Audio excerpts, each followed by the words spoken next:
વલ્લભાધીશ કી જય.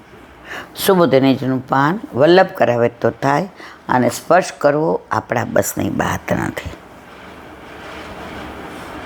શિવસ્યો સધંત્યમાદિત્ય ભીરોત્યન લાલના મામંસારયોપી યમ ભીરોદિત્ય ભીતવત સસ્તા કુર્વંતી મામ સવ્યમ દક્ષિણમ પશ્વારો પરે બાહ્યાંચ પુરુષ વ્યાઘ્ર લક્ષયે રુદતો મમ મૃત્યુદૂત કપોતો લ અમૂલક કંપ્યન્મન્ન પ્રત્યકુલશ્ચ કૌહ્વાનૈર નિદ્રોસુન્મચિત્ત.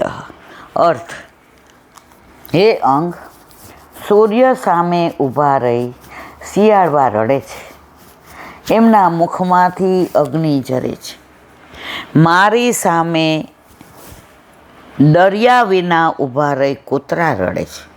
ઘોડા વગેરે ઉત્તમ પ્રાણીઓ મારી ડાબી બાજુથી જાય છે, જ્યારે ગધેડા વગેરે હલકા પ્રાણીઓ મારી જમણી બાજુથી નીકળે છે. હે પુરુષ શ્રી, રથમાં બેસું છું ત્યારે મારા રથમાં જોડાયેલા અશ્વો પણ રડતા હોય એમ લાગે છે. આ બધા અપશુકનની વાત કરે છે કે અર્જુનને 7 મહિના થઈ ગયા છતાંય સમાચાર નથી. તો આ અપશુકન કેમ થાય છે મને? શું પ્રભુ ભૂતલ પરથી પધારી ગયા? મને કેમ આવા વિચાર આવે છે? આ કપોત મૃત્યુદૂત જેવો લાગે છે. મનને ધ્રુજાવનાર ઘુવડ અને કાગડાઓને ઊંઘ નથી આવતી. પોતાના ભયંકર અવાજથી જાણે જગતને શૂન્ય કરવા ઈચ્છે છે. સુબોધિની એશા, આ હમણાં પણ દેખાતા અનલાલના સ્વભાવથી મુખમાંથી અગ્નિ ઝરતા શિયાળવા અમિતરોથી ચારેય બાજુ ગોળ ગોળ ફરતા રડી રહ્યા છે. શિયાળવા રડે તો આપણે નહીં કહેતા? જો આ બધા અપશુકન. કૂતરા અભિપરીથી ચારેય બાજુ રોવોથી દુષ્ટ અવાજ રોઈને કરે છે, ભસે છે, અને મારો ભય પણ એમને લાગતો નથી. સસ્તા એટલે ઘોડા વગેરે, અપરે એટલે ગધેડા વગેરે, બાહા એટલે ઘોડા રથનું વહન કરનાર, ઘોડા ચ એટલે ગાય વગેરે પ્રાણીઓ, પુરુષ વ્યાઘ્ર એટલે પુરુષ હશે. સંબોધન ભીમસેનને કોઈ ભય નથી તે બતાવવા કહ્યું છે. મારા ઘોડાઓની સારી રીતે માવજત થાય છે, છતાં રડતા હોય એમ પ્રતીત થાય. આ કપોત એટલે કબૂતર, મૃત્યુદૂત મૃત્યુનું દૂત છે. તે દક્ષિણ દિશામાંથી આવી અવાજ કરે છે, એટલે કે જાણે આપણને મૃત્યુની પાસે લઈ જવા બોલાવવા આવ્યો છે એમ લાગે છે. પ્રત્યુલુક એટલે કાગડો અથવા ઘુવડની કોઈ વિશેષ જાતિ.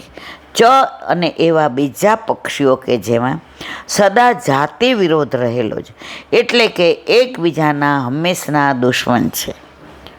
કુવે કુસ્તી દસ શબ્દે દુષ્ટ અવાજો અનિદ્રા ન વિદ્યતે નિદ્રાયાભ્યાતા. જેમને નિદ્રા નથી આવતી તેવા આ બધા દુષ્ટ પ્રાણીઓ શૂન્યચિત્ત જગતને શૂન્ય વસ્તી વગરનો ઈચ્છે છે. હવે 4 શ્લોકથી આદિ ભૌતિક અપશુકનોનું વર્ણન કરે. આજે 11 કહેવાનું રહી ગયું છે, એટલે હવે આપણે એની વાત કરીએ. બોલો વલ્લભા.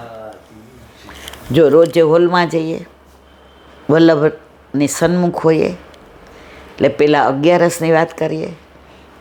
આજે અહીંયા રહ્યા એટલે 11નું અનુસંધાન વલ્લભે કરાવ્યું. આજે કામિકા એકાદશી. ઠાકોરજી ગોકુળ છોડીને મથુરા ગયા પછી ગોપીઓને જે વિરહ થયો એમાં વર્ષા ઋતુ. એવું કહેવાય કે વર્ષા ઋતુમાં પ્રેમની પરાકાષ્ઠા હોય. હવે ત્યારે જ પ્રભુ વ્રજ છોડીને મથુરા ગયા, એટલે ગોપીઓને એટલો વિરહ થાય છે. યમુના કિનારે જાય તો એમ થાય કે પ્રભુ અહીંયા જ છે, હવે આ બેડલા કોણ ચડાવશે? ખાલી બેડા મૂકીને આવી જાય છે. કદમના વૃક્ષ નીચે ઊભી રહે તો ઉપર જુએ કે આ પ્રભુ અહીંયા વેણું વગાડે છે, ક્યાં ગયા? એક એક સ્થળે પ્રભુની એટલી યાદ આવે છે અને આંખમાંથી અશ્રુની ધારા જાય છે. ચારે બાજુ પ્રભુને શોધે છે, પણ પ્રભુ તો ગોકુળ છોડીને મથુરા પધાર્યા છે. એમાં પાછા વાદળ ગડગડાટ કરે છે. તો કે શાંત થા ને, તને યાદ આવે છે એના કરતાં વધુ અમને યાદ આવે છે. પ્રભુ ઘન સે હો તુમ ઘનશ્યામ. પ્રભુ હતા ત્યારે તો અમને બહુ ગમતો હતો, તને કહેતા હતા કે વરસ. પ્રભુ કુંજમાં ન પધારે ત્યાં સુધી કહેતા ઓ બારિશ. ઇતના મત બરસ કે પ્રભુ આ ન શકે. અને કુંજમાં પધારી ગયા પછી કહેતા બારિશ તો ઇતના બરસ કે પ્રભુ જા ન શકે. હવે તું જા, તારું નથી ગમતું. મોર કળા કરે છે તો કે તને શેની કળા કરવી ગમે છે? હવે તું આ કળા કોને બતાવે છે? હવે અમારાથી વિરહ સહન. કોયલ કુહુ કુહુ બોલે તો કે કોને માટે બોલાવસ તું કુહુ કુહુ? વાતાવરણમાં ચારે બાજુ પ્રભુની ગેરહાજરી ચાલે છે અને જે વિરહાગ્નિ પ્રગટ થાય છે એ કામ ઊભો થાય છે. એટલે આજે કામિકા એકાદશી. આ એકાદશી વિરહણી ગોપીઓને પ્રભુનો વિરહ સહન નથી થતો. આપણે ખાલી વ્રજમાંથી ને આવ્યા હોઈએ તોય અઠવાડિયા 15 સુધી વ્રજની જ વાતો કરીએ અને નીકળવાનું હોય ત્યારે એમ થાય અરે આજની ટિકિટ છે. એમાંય લીલી પરિક્રમામાં ગયા હોય અને ઓલા પાલમાંથી નીકળવાનું હોય અને બધા એમ કે હવે પાલ ઉપાડી. પાલમાંથી નીકળવું ન ગમે. જે 40 દિવસ આનંદ લીધો છે, જે વન ઉપવનમાં ઘૂમ્યા છીએ, જે યમુના પાન કર્યા છે, જે વૃક્ષોને ભેટા છીએ, જે પુષ્પોના અને ફળના દર્શન કર્યા છે, જ્યાં મોર કળા કરતા હોય એની પાસે જઈને ઊભા રહ્યા છે, કોયલનું કુહુ કુહુ સાંભળ્યું છે, પપીહાનું પીહું પીહું સાંભળ્યું છે, ગાયો ને બછડા દોડતા હોય એ દર્શન કર્યા છે, ગિરાજીની કંદરાના દર્શન કર્યા છે, મુખારવિંદ પાસે બેસીને આરતી કરી છે, વલ્લભના ઝારીજી ભર્યા છે, વ્રજવાસીના મોઢે મહાત્મા જાણ્યો છે, વૈષ્ણવના સંગમાં સત્સંગ કર્યો છે, મનોરથના દર્શન કર્યા છે, વલ્લભના વચનામૃત સાંભળ્યા છે, ઠાકોરજીને ઝાંપીજીમાં લઈને ગોપીની જેમ ભોળી ભરવારણ બોલી રે લેવને કોઈ નંદ દુલારો, નંદ દુલારો કામણ ગારો આંખનો તારો રે લેવને કોઈ નંદ દુલારો. બસ હવે કાલથી ને આ બધું નહીં. હવે પાછા જ્યાં હતા ત્યાં.